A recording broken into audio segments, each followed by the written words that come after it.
Assalamualaikum Pak Guru, izin bertanya, jikalau Jepang tidak menyerah pada sekutu, apakah bisa negara kita ini tetap merdeka? Ya, tentu saja.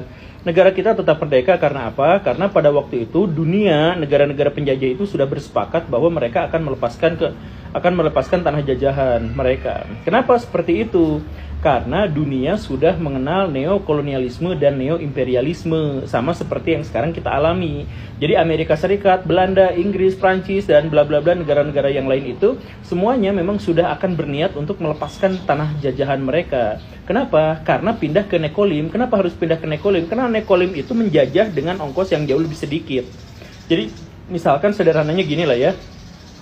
Kalau Jepang menjajah Indonesia, dia harus mengeluarkan dana yang sangat besar, harus mendatangkan tentara yang sangat banyak, harus ribut sama negara-negara tetangga, dan dapat dari Indonesianya segimana? Ya emas, minyak, sumber daya, dan sebagainya. Tapi kan pengorbanan mereka juga sangat besar.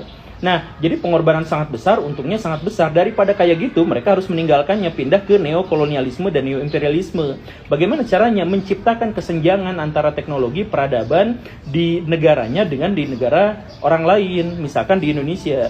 Kalau sudah terjadi kesenjangan seperti itu, maka Jepang bisa menjajah Indonesia, mendapatkan keuntungan yang sangat luar biasa, tanpa harus membunuhi tentaranya di Indonesia. Jadi cukup saja misalkan menciptakan kesenjangan Jepang sangat maju dalam dunia otomotif sehingga Indonesia tidak bisa, sehingga orang-orang Indonesia harus membeli produk dari Jepang, dan akhirnya Indonesia pemerintahannya diatur dan disetir oleh pemerintahan Jepang. Kan udah sama-sama aja kan penjajahan kayak gitu, tapi Jepangnya tidak harus mengeluarkan ongkos perang, tidak usah mengeluarkan ongkos administrasi, birokrasi dan sebagainya.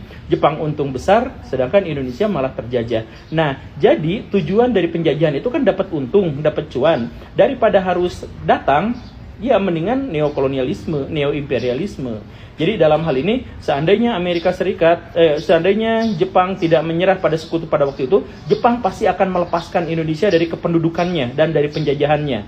Tetapi Jepang pasti akan mengubah sistem agar mereka tetap menjajah kita dan mendapatkan keuntungan yang lebih besar. Gitu.